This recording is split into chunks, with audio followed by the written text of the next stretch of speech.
Hey y'all, it's me, your girl Shonda, and today I am going to have story time with y'all while I'm having me a nice warm cup of coffee. So I promised y'all story time so y'all can know all about me, and now is the time. Okay, y'all have me all to yourself. Thank y'all for subscribing. Thank you for hitting the likes.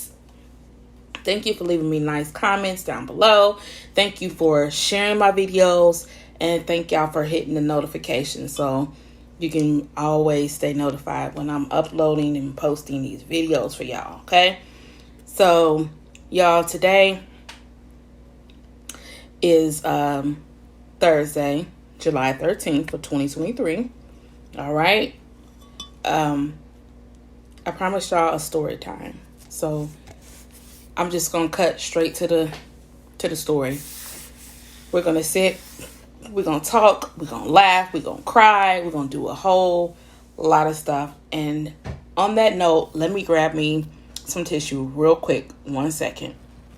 Okay, y'all. And I had to bring y'all in a little bit closer to me so we can see, we can hear. Okay, amen. Got my cup of coffee. Okay, y'all. So I'm just going to get on into the story. Okay. So you want to know about me. Okay. Well, let's just lay it all out on the table. Okay. Everybody knows my name is Shonda. My full name is Yeshonda Shantae Israel. Okay. I was born, different name though. My born name is Yoshonda Shantae Purse. Yes. So growing up, I used Yoshonda Purse on all of my papers in school, any type of applications, all the way up until I had my son when I was 18. And then I had to start using my legal name that was on my actual birth certificate. Something about my mom wanted it to be spelled different, but she didn't write it that way. So they took the O and it's an A. She wanted it to be an O in my first name, but it's an A. So I've been used to being called Yoshonda. You know, I grew to like that name and love that name. But when I turned 18, I had to get used to Yeshonda and learn to like and love Yeshonda. So, you know, things happen. Okay, that's not a biggie. Born and raised here in Dayton, Ohio. I am the eldest of 4. I have 2 younger brothers and a younger sister. Single parent household in the projects. It was really rough growing up. And I saw a lot of things that I shouldn't have seen. A lot of things happened to me that shouldn't have happened to me. I don't want to skip nothing because I want y'all to know who I am. Growing up in the projects as a little black kid, a black girl at that, in the 80s, y'all, because I was born in 1980. My birthday is 9/11/80. Yep, September 11th of 1980 is my birthday. Growing up in the projects as a black, beautiful little girl, things were not easy. We had a lot of, well, first off, like I said, my mom was single parent. She had 4 kids. And I'm not going to go into no other details about that. But my father was not present. And my mom had a lot of boyfriends, you know, come and go. We had a lot of house parties, a lot of family functions, and things, you know, took a turn for the worse while those times were happening. I was molested several times by several different people within the family and outside the family. Being a little girl, I didn't know what to do. I was scared. You know, most of it has suppressed. Is it called suppression? My memory suppressed it, so I remember it. My eyes seen it. My body felt it. My ears heard it. But my body, it was so traumatic that my body covered it up so it wouldn't no longer continue to keep hurting me. But as I got older, these memories start to surface, you know, and really affected my life going through as a teenager and as an adult. So I don't really want to elaborate on the molestation. It happened. It happened to a lot of people. I'm not the only one, but it happened to me. Okay, like I said, it was family members and my mom's boyfriends. So that would be people that are not within the family when I say that.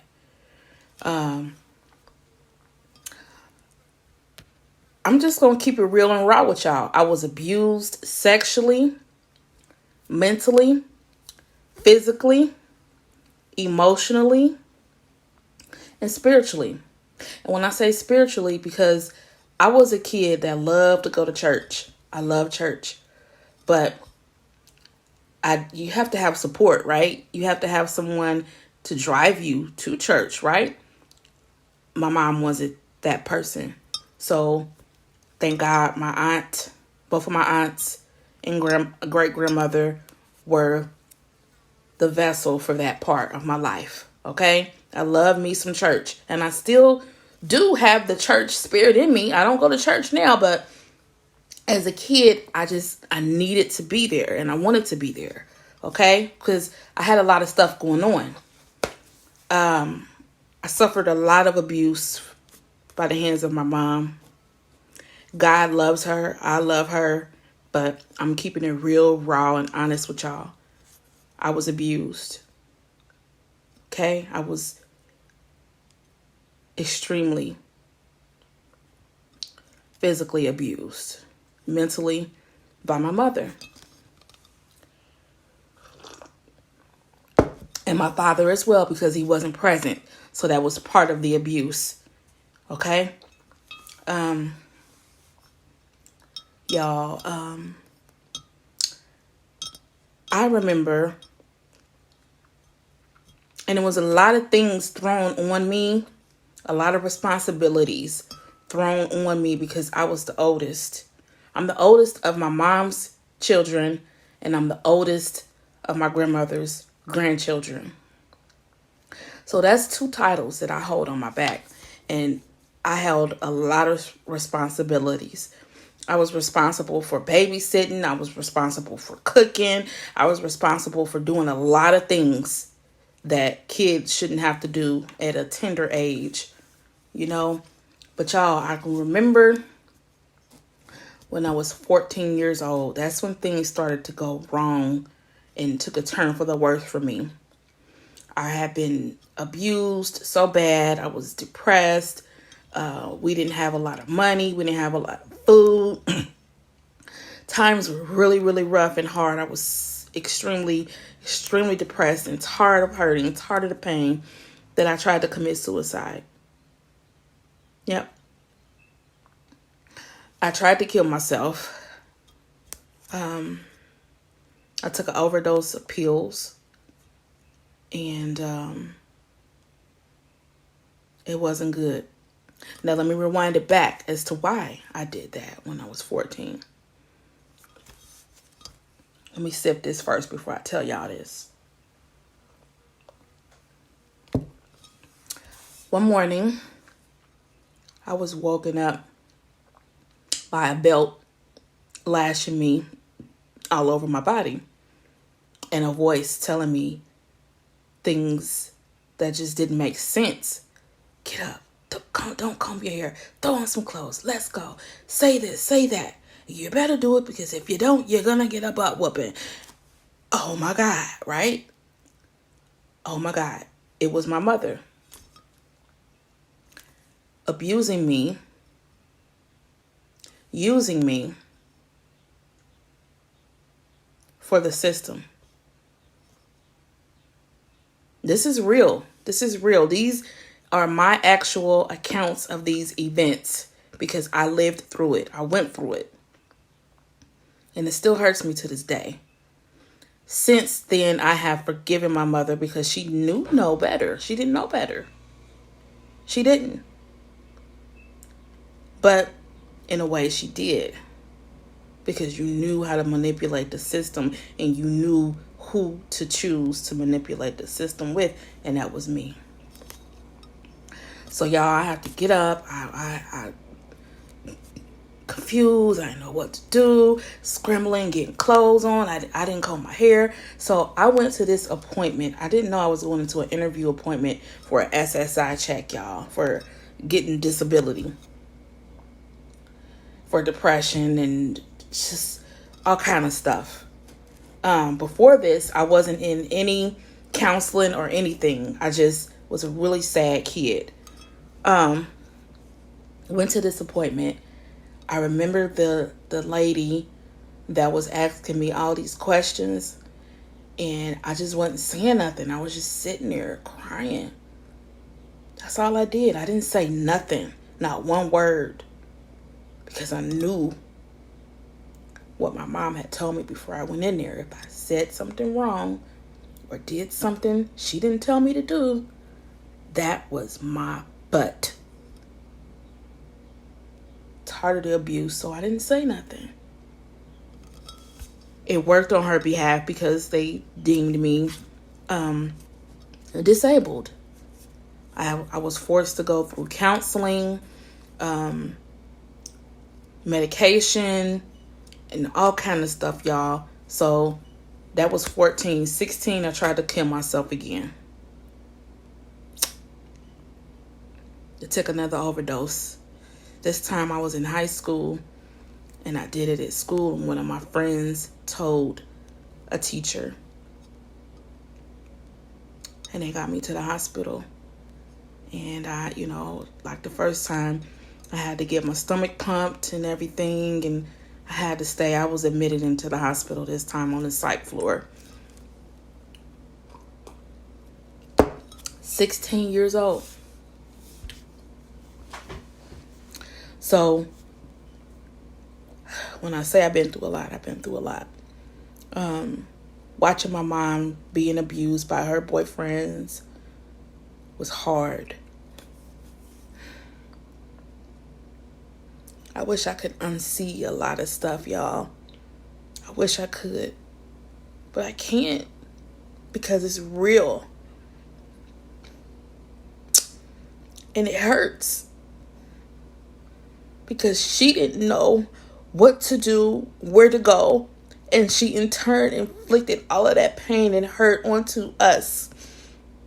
And me and my siblings. And I got the most of it because I was the oldest. And I asked a lot of questions. And I'm not sorry for asking questions and being angry about it. I'm not sorry.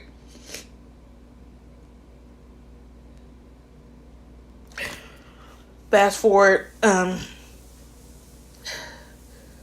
remember, let's back up a little bit. When I was 13, we still living in the projects. I was out playing football because I was a little tomboy. I like to play sports and get physical and stuff with the fellas and stuff. You couldn't tell me I wasn't a boy. I was always playing football, basketball, tackle, something. And trust me, you didn't want to get tackled by me.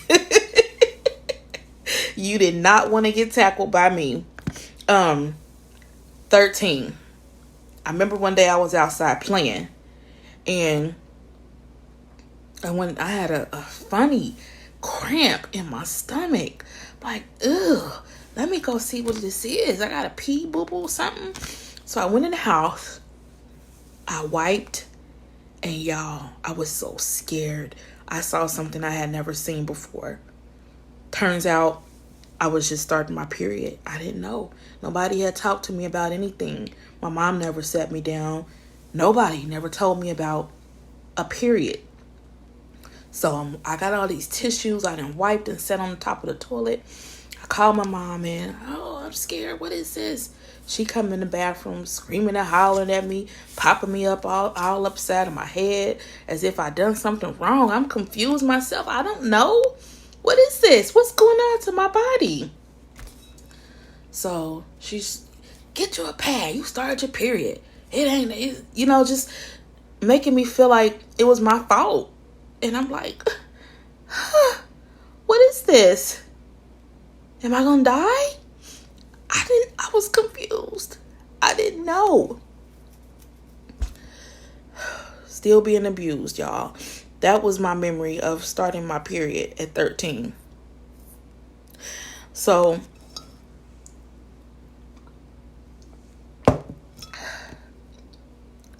I went through a lot. But let's flip it to something positive. My grandmother lived with us for a brief period of time when I was little, growing up.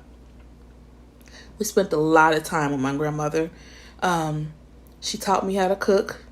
I used to love cooking, y'all. Oh my God, I love cooking. I was always the one.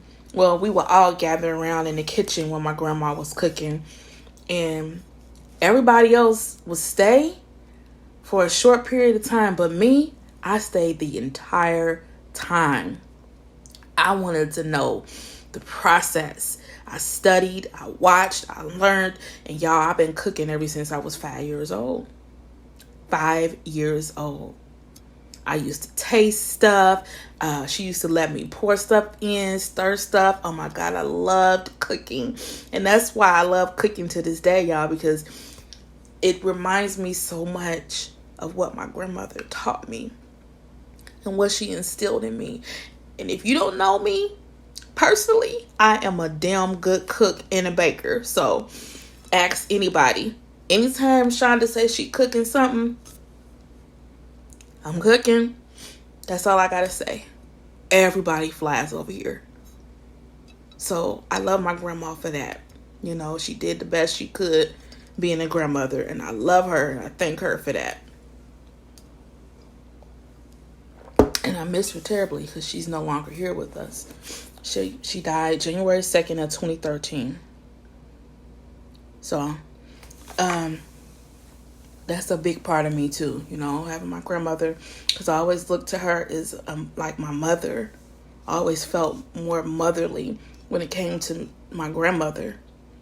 Never felt that way with my mom, and I still don't.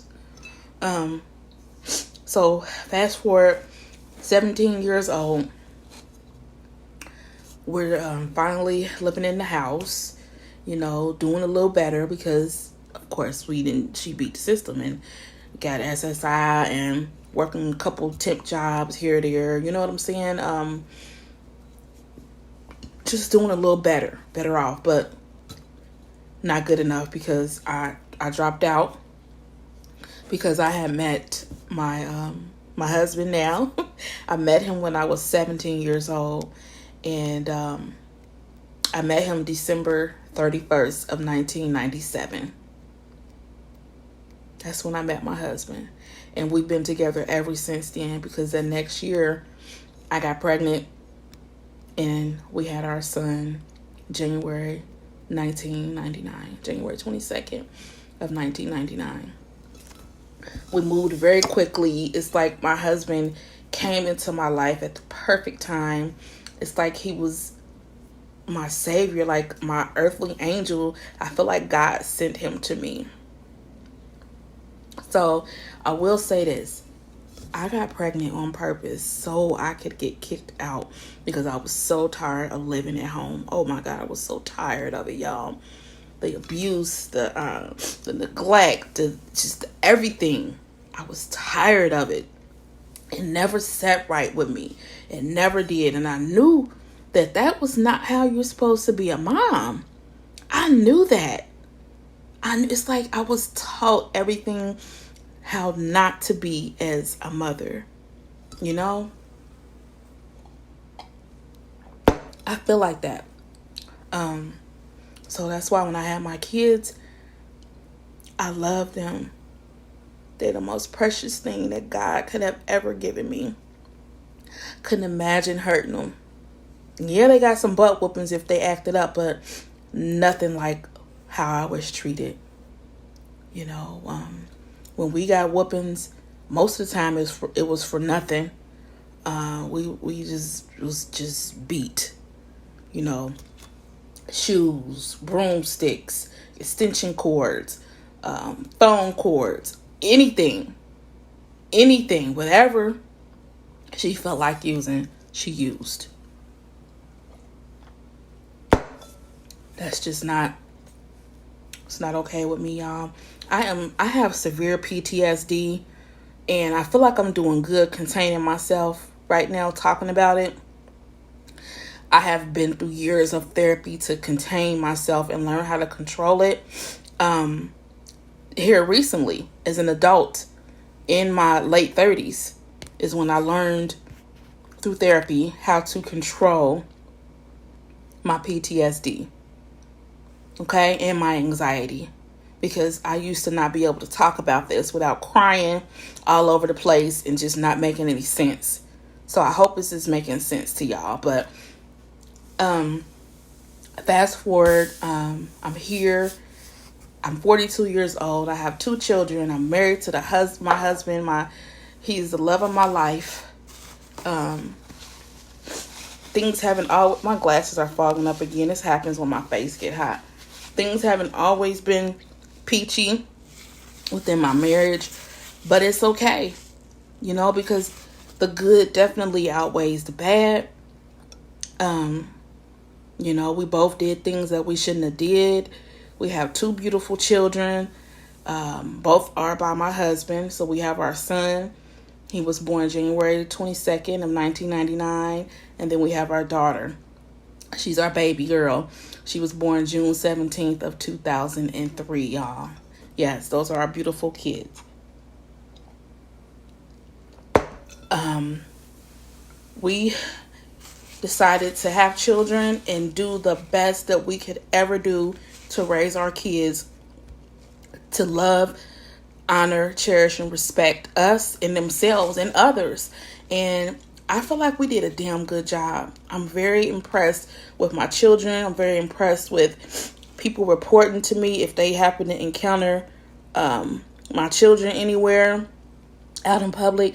Like, I feel like I could pat myself on the back and say, job well done, Shonda. You was a bomb mom. You know, you were everything that you just knew that a mother should be. I'm not saying I'm perfect, but I don't know. I had a really, really, really rough childhood. I did. Y'all, I used to be so angry. Oh, I used to be so angry. I used to get in so many altercations, so many fights, so many, just a bunch of bad stuff. Y'all, I did. I'm guilty of it. I let my anger control me back then. I did. I let my anger control. And then I just got tired of it. I got tired of being angry. I got tired of letting my past narrate my future and the present. I got tired of that. And then one day, I said, okay, I'm going into therapy. And I did years of therapy, 10 plus years of therapy. And I could say that it really, really, really, truly helped.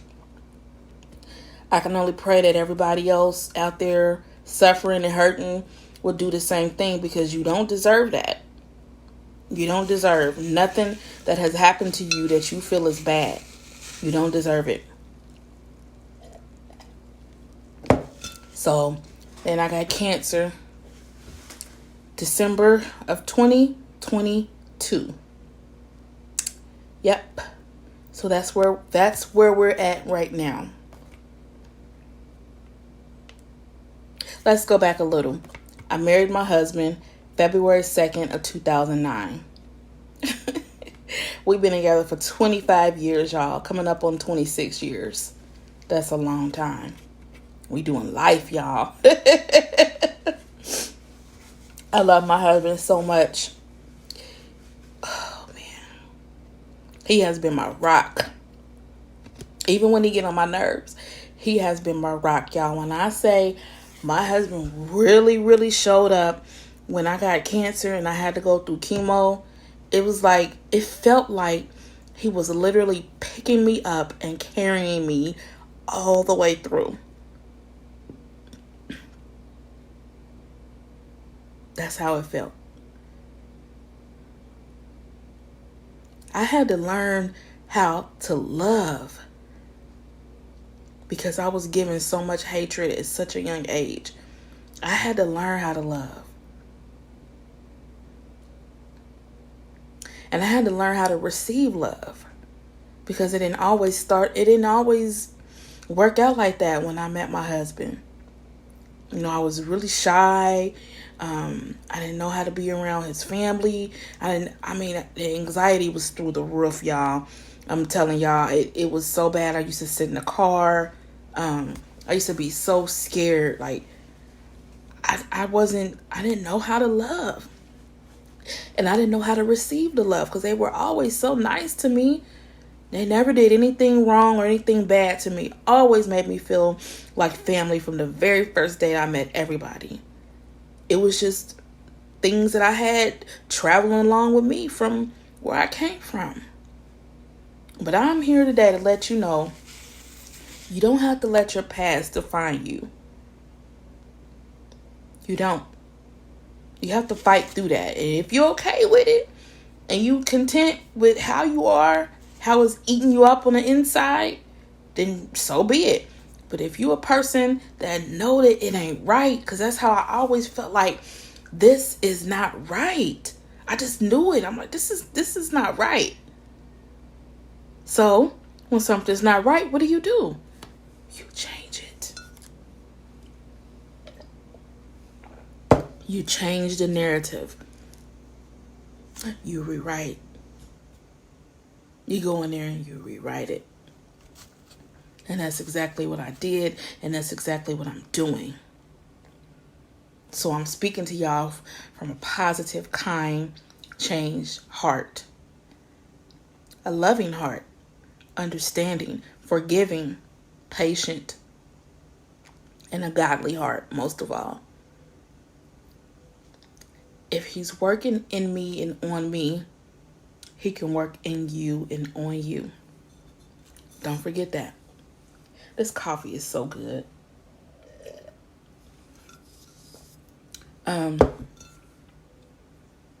Yeah, that's my story.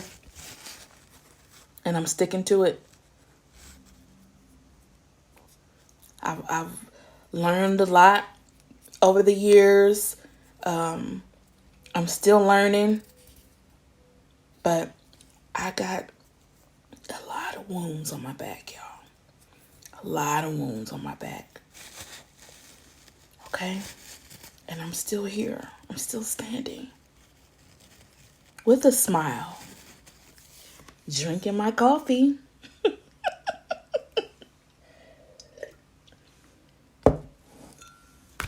Because it's that strength. It's that faith that I have in my Father God. Y'all, when I was a little girl, I used to pray to God all the time. Even before I knew who God was. Because I knew he would be there for me. And he was. He carried me all the way through those years. Y'all, I saw people killed in front of me when I was little. I mean, the drugs, the everything, the prostitution. It was bad in the 80s and living in the projects. It was rough. I made it. Because I trusted and I believed in God. Nobody else. I told you when I was little, I just had an urge to get to church. I wanted to go to church. I wanted to hear the word and understand who God was and how he could help me.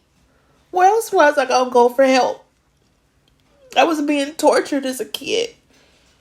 I needed help. I wanted out. I wanted love.